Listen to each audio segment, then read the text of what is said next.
Well, friends, we have our first RICO trial date on the books down in Georgia. October 23rd of this year, just 2 months from now. Let's talk about that, because justice matters.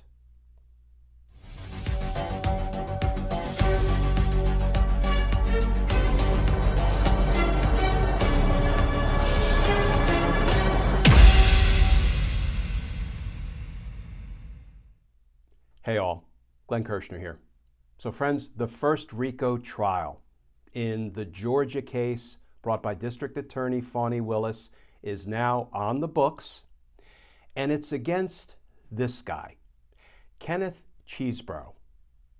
And it's set for October 23rd, 2023, just 2 months from now.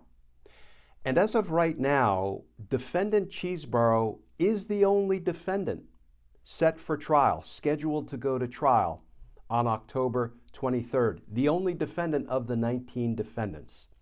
So I guess you could say, as of this moment, the cheese stands alone. Okay, let's talk about what this means. When you have a 19 co-defendant case, but only one defendant is set for trial 2 months down the road. But before we talk about what it means, let's look at some of the recent reporting, specifically from the Atlanta Journal-Constitution. And I feel compelled to give a shout out to the reporters who have been doing remarkable work covering the investigation and covering the pending prosecutions now down in Georgia.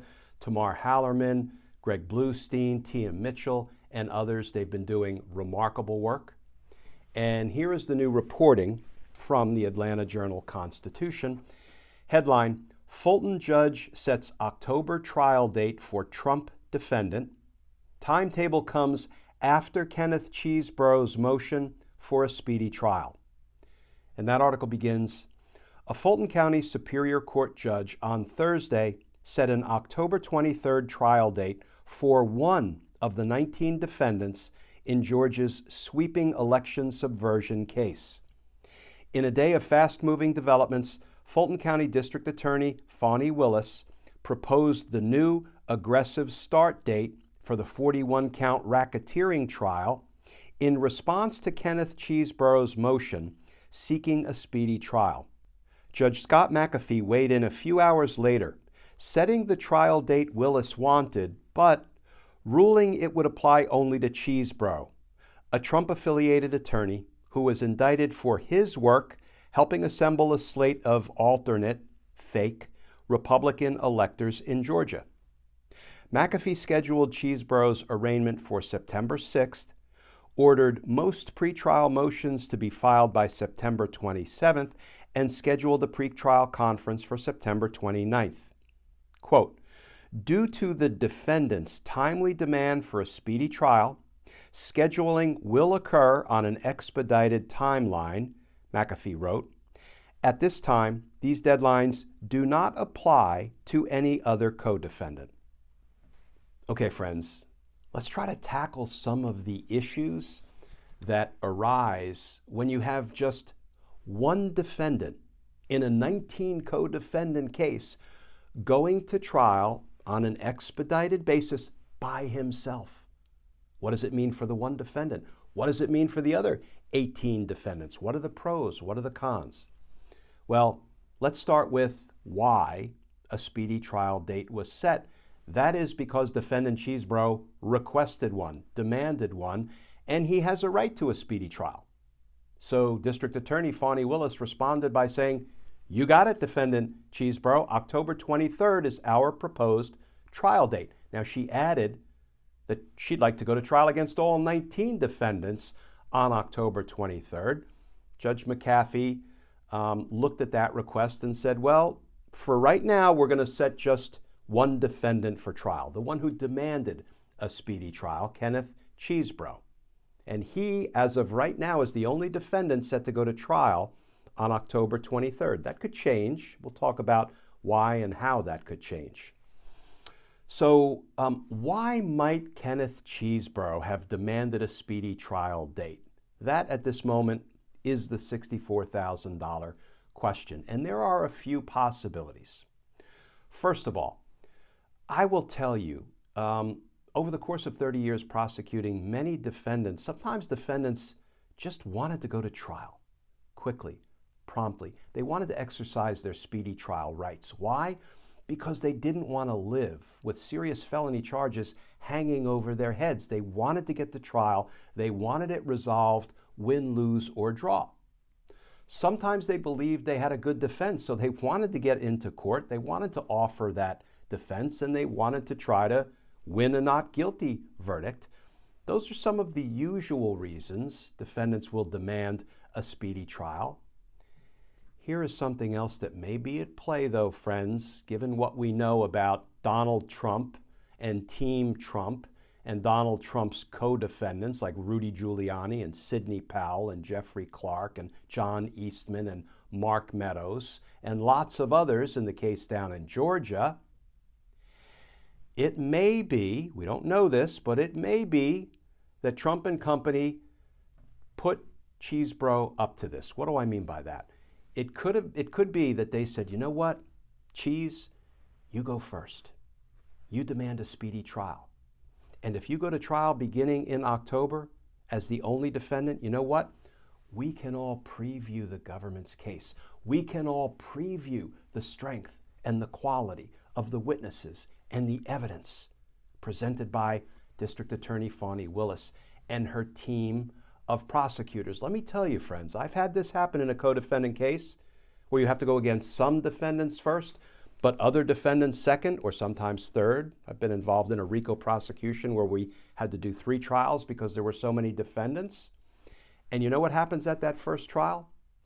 The defense attorneys who represent all of the other defendants who will go to trial in the future attend every day, every minute of the trial. Why? Because they get a preview of all of the prosecution's evidence. They will order transcripts of all of the witness testimony, and then they will use those transcripts in the future when their clients are in trial and the same witnesses are called to testify, and they'll say, well, wait a minute, Miss Witness, Mr. Witness, 6 months ago, you testified a little bit differently. Were you lying then or are you lying now? That's an objectionable question, but you get the picture. And let me tell you, friends, it's human nature that if anybody is asked to repeat a story, to give testimony twice over the course of 3 months, 6 months, a year, you're going to tell the story a little bit differently. You're going to recall the facts a little bit differently, not because you're lying or you're trying to shade the truth or you're trying to help someone or you're trying to hurt someone, but it's human nature.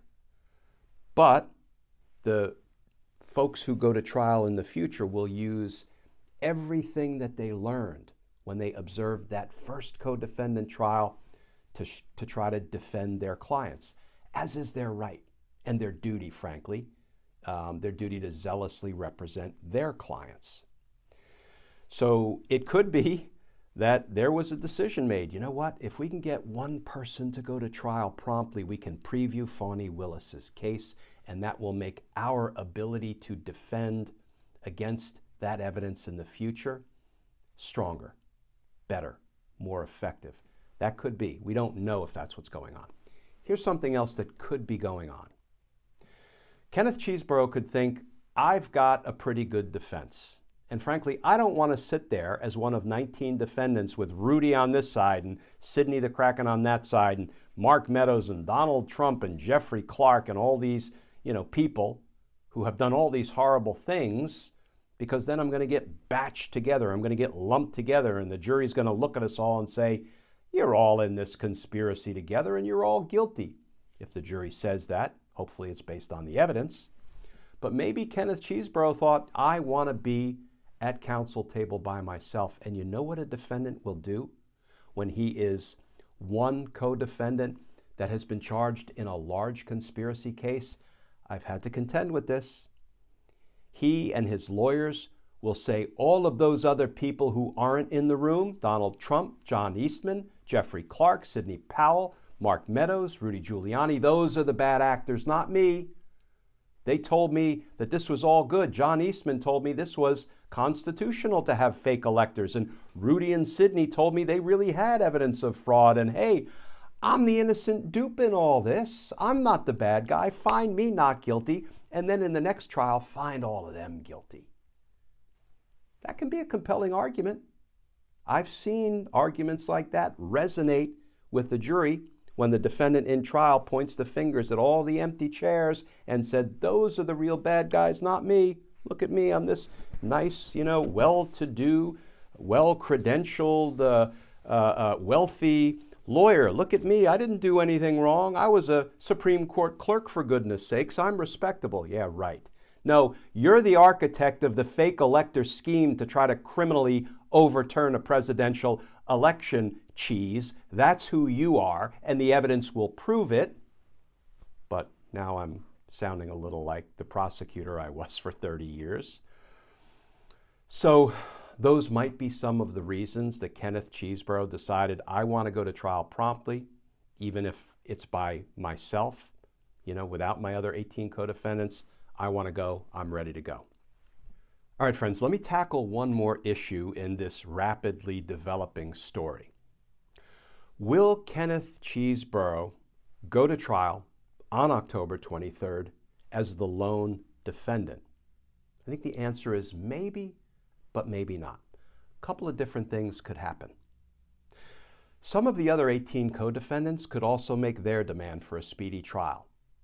And because there's already a trial date on the books of October 23rd, I can almost promise you that Judge McAfee will say, great, we already have a trial date for one of your charged co-conspirators in this RICO conspiracy, so let's start putting in the other defendants who are demanding a speedy trial and try a batch of defendants together on October 23rd. That is entirely possible, perhaps even likely. So I will tell you, in these large conspiracy cases, I've handled some, we often do batch defendants together and do a series of trials. So it could be that 2, 3, 6, 8 defendants end up going to trial on October 23rd. Fani Willis might in fact suggest that if there is an October 23rd trial date, that she'd like to include a few other co-defendants. We'll see, those battles may be fought in the coming days and weeks. So that's one possibility, that the October 23rd trial will grow and more defendants will be added, including maybe Donald Trump. Maybe she'll propose adding Donald Trump to that October 23rd trial date. Here's the other thing that could happen that could actually kick that October 23rd trial date, push it down the road.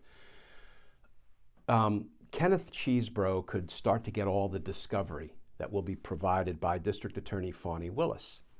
And it may be so voluminous that he may look at it and say, you know what, Judge, I know I said I want a speedy trial, and I appreciate you setting an October 23rd trial date after I filed a motion demanding a speedy trial, but I've had second thoughts. All of this discovery that we're now in possession of is going to take a lot of time for my attorneys to pour through.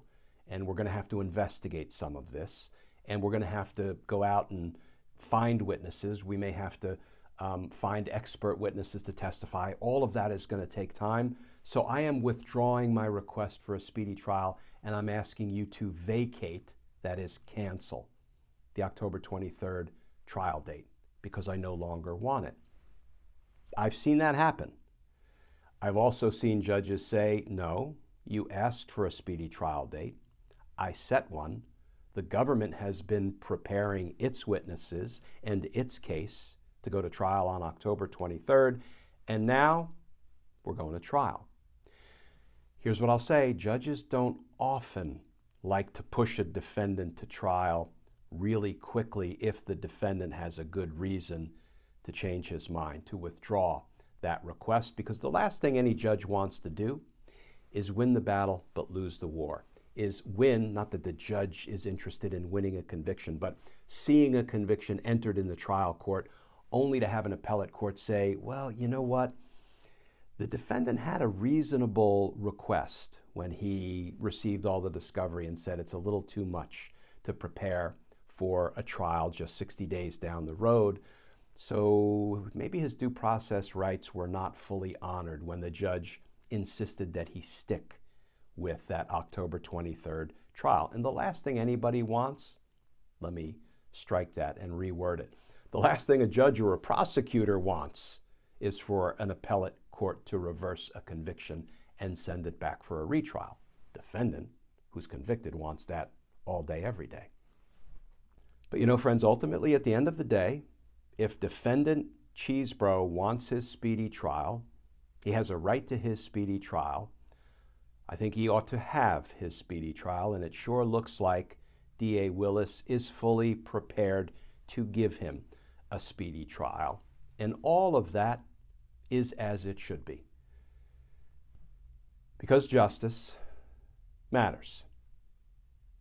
Friends, as always, please stay safe, please stay tuned, and I look forward to talking with you all again tomorrow.